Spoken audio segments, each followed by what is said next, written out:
ትግራይ ውስጥ የሚኖሩ ሙስሊሞች 2% አካባቢ ነው ተብሎ የሚገለጹት 2% ስለሆነ የራሳችሁ ጉዳይ እኛ የ98 ድምጽ ነው መሆን ያለብን የሚለው ነገር ነው አይስማማኝም። በደል ስላለ ያን በደል መቃወም አለብኝ። ምንድነው በደሉ? አክሱም ውስጥ ተወልዶ ያደገ ሙስሊም አክሱም ውስጥ መስገድ አይችልም፣ መስጊድ አይቻልም። አክሱም ውስጥ መቀበር አይችልም። ቅድስት ከተማ ነች፣ 50 ኪሎ ሜትር ሄደ ተቀበር ነው የሚባለው። አንደኛ ቅድስት ከተማ ነች አክሱም። አዎ ቅድስት ከተማ ነች፣ እስማማለሁ። የታቦቱ ማደሪያ ነች፣ እውነት ነው። በዚህ ምን ጥያቄ የለውም።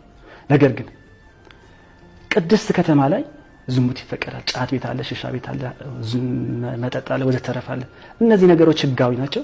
እስልምና ግን ወንጀል ነው። ለምን? አንድ ሁለተኛ ያው ህገ መንግስቱን አልቀበለው። ነገር ግን በዛ በተጻፈው ህገ መንግስትም ቢሆን የሃይማኖት እኩልነት የሚል ነገር አለ። አንድ ሙስሊም አንድ ክርስቲያን አክሱም ላይ እኩል መብት ሊኖረው ይገባል፣ ምክንያቱም አገሩ ነው። ሶስተኛ ክርስትና ሃይማኖት ለምሳሌ ዳግማዊት ኢየሩሳሌም ነው ተብላ የምትጠራው አክሱም፣ ዋናው ኢየሩሳሌም እስራኤል ላይ ይገኛል። እዛው ኢየሩሳሌም ውስጥ መስጊዶች አሉ።